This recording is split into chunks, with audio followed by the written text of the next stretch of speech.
ధనుర్మాసంలో నేడు 9వ రోజు.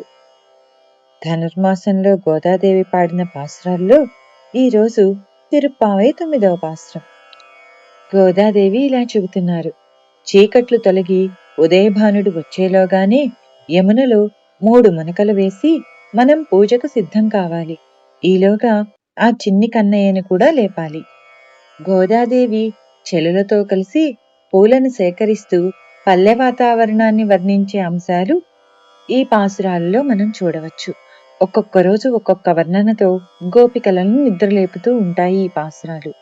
పక్షుల కిలకిలా రావాలు, రంగురంగుల పువ్వులు, వెన్నని చిలికినప్పుడు వచ్చే సంగీత ధ్వనులు, ఆలమందల మెడలోని చిరుగంటల సవ్వడి, దేవాలయంలో వినిపించే శంఖారావం మొదలైన వాటి వర్ణనలు ఉంటాయి. ఉదయాన్నే గోదాదేవి ఒక్కొక్కరి ఇంటికి వెళ్లి తన చెలులను తట్టి లేపుతూ వారిని నదిలో స్నానానికి సిద్ధం చేస్తుంది. విష్ణువు యొక్క అవతారాలను పొగుడుతుంది. మంచు బిందువులు కురిసిన గడ్డిని తినేసిన ఆలమందలు నెమరు వేసుకుంటూ ఉరకలు వేస్తూ ఊరు దాటి వెళుతున్నాయి. தூமணி மாடத்து சுற்றும் விளக்கெரிய தூபம் கமலத்து இளனை மேல் கண் வளரும் மாமான் மகளே மணிக்கதவம் தாழ் திறவாய் மாமீர் அவளை எழுப்பீரோ உன்மகள்தான் ஊமையோ அன்றிச் செவிடோ அனந்தலோ ஏமப் பெருந்தியில் மந்திரப்பட்டாலோ மாமாயன் மாதவன் வைகுந்தன் என்றென்று నామం పలవం నవిన్రేలోరెంబావాయ్.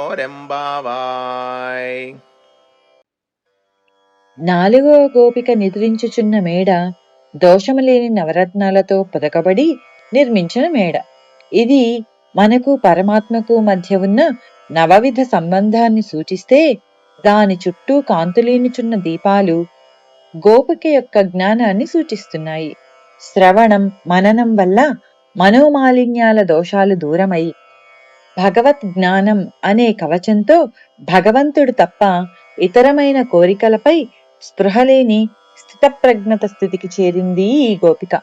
అలాంటి గోపికను నిదురలేచి తమకు మార్గదర్శనం చేయించమని ప్రార్థిస్తుంది గోదాదేవి ఈరోజు. ఆండాళ్ తిరువడిగళే శరణం.